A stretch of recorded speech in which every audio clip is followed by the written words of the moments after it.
NCLEX RN Exam Study Guide 2026 Questions to Prepare with Confidence.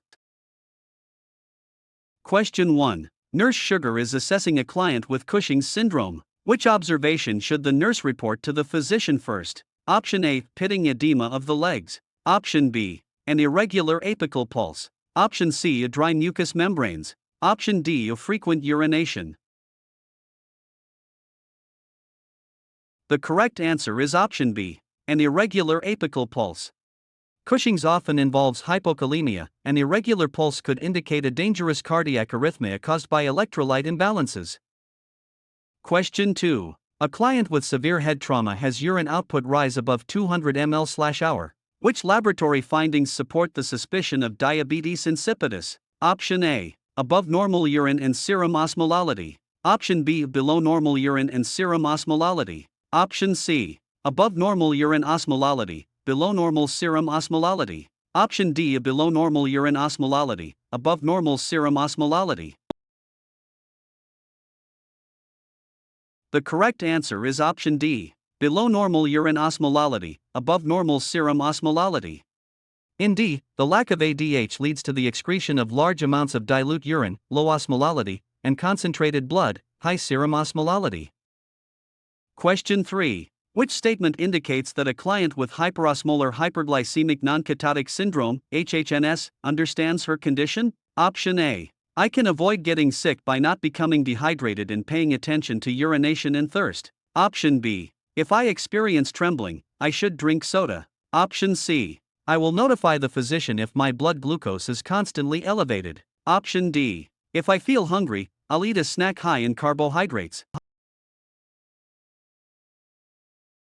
The correct answer is option A. I can avoid getting sick by not becoming dehydrated and paying attention to urination and thirst.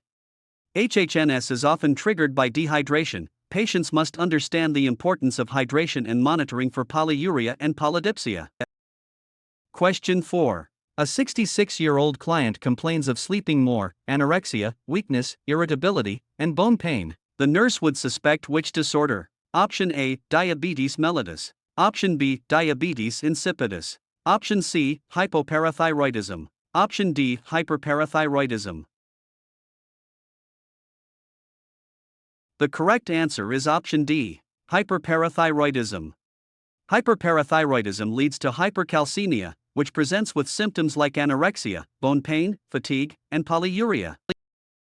Question 5. Nurse Lord is teaching a client recovering from Addisonian crisis about hydrocortisone. Which statement indicates understanding? Option A. I'll take my hydrocortisone in the late afternoon. Option B. I'll take all of my hydrocortisone in the morning. Option C. I'll take 2/3 of the dose when I wake up and 1/3 in the late afternoon. Option D. I'll take the entire dose at bedtime. The correct answer is option C. I'll take 2/3 of the dose when I wake up and 1/3 in the late afternoon. Steroid replacement therapy typically follows the natural circadian rhythm of cortisol secretion, which is highest in the morning. Question 6. Which laboratory test result suggests a client has a corticotropin-secreting pituitary adenoma? Option A. High corticotropin and low cortisol levels. Option B. Low corticotropin and high cortisol levels. Option C. High corticotropin and high cortisol levels. Option D. Low corticotropin and low cortisol levels. The correct answer is option C. High corticotropin and high cortisol levels. An ACTH-secreting adenoma causes the adrenal glands to overproduce cortisol, resulting in high levels of both ACTH and cortisol.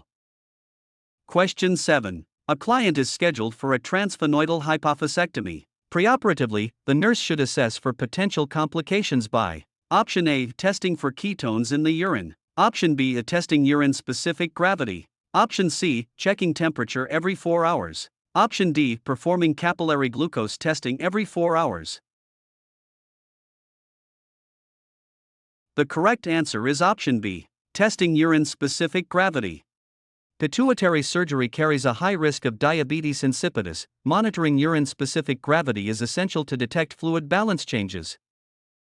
Question 8. Regular insulin is administered at 2 p.m. for a glucose level of 250 mg/dl. When should the nurse expect the peak effect? Option A, onset at 2 p.m. and peak at 3 p.m. Option B, onset at 2:15 p.m. and peak at 3 p.m. Option C, onset at 2:30 p.m. and peak at 4 p.m. Option D, onset at 4 p.m. and peak at 6 p.m. The correct answer is option C, onset at 2:30 p.m. and peak at 4 p.m. Regular insulin, short-acting, typically has an onset of 30 to 60 minutes and reaches its peak effect between 2 to 4 hours after administration.